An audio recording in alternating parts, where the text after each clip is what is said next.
Gold is at a record high. Bitcoin-linked stocks on the TSX are up over 260% in 12 months. The Bank of Canada is holding rates steady. And the TSX is pointing to slower gains ahead. Every signal is pointing somewhere different. So where does a Canadian investor actually put their money right now? That is exactly what we are going to break down.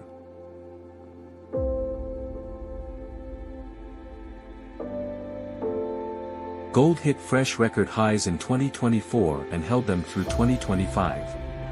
In 2026, it is still moving. The reason is not complicated: geopolitical uncertainty, trade friction with the United States, and a global rotation out of riskier assets. Canadian gold producers have benefited more than most. Canada is considered a Tier 1 mining jurisdiction, which means rule of law, stable production, and regulatory clarity that investors in less stable regions cannot count on. When global money rotates out of risk, it tends to move toward exactly this profile. The question for investors is not whether gold has performed. It clearly has. The question is whether the conditions driving that performance are still in play. On that, the answer coming from analysts and fund managers right now is yes.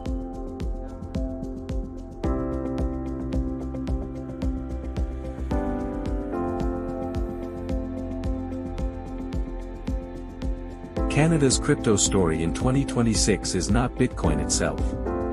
It is the companies mining it. TSX-listed crypto mining stocks have posted some of the most dramatic returns of any sector this year. Hut 8, one of the most watched names in the space, posted year-on-year gains of over 260% as of early 2026. Hive posted record quarterly revenue of over $93 million US in the same period.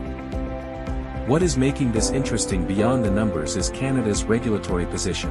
While crypto regulation in many countries is still unsettled, Canada has established a clearer framework around digital assets than most global peers. For investors who want crypto exposure without holding the asset directly, TSX-listed mining stocks have become a practical entry point. And for investors who do want to trade crypto directly, the question is which platform gives them the control and protection they need.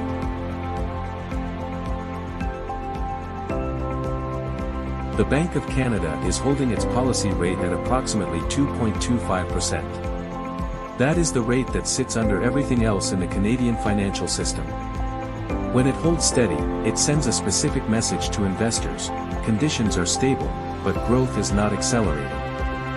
For portfolio decisions, that matters. Rate-sensitive sectors are responding. Banks, REITs, utilities, and dividend stocks are all being watched more closely by investors looking for yield in a flat-rate environment.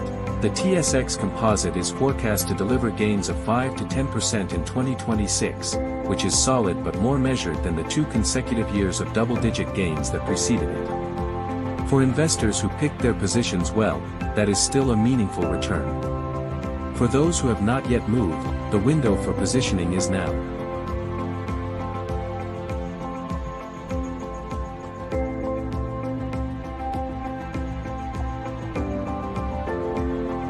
At GerardMcMann.com, Canadian investors can trade stocks, options, futures, currencies, and cryptocurrency from one account.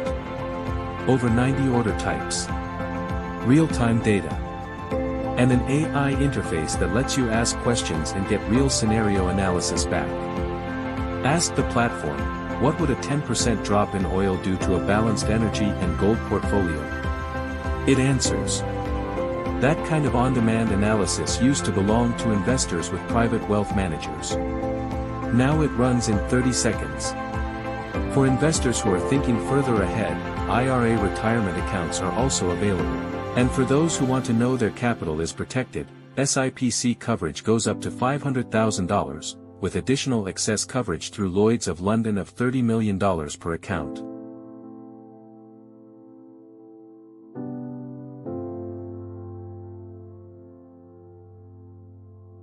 The markets are not waiting for a perfect moment to move.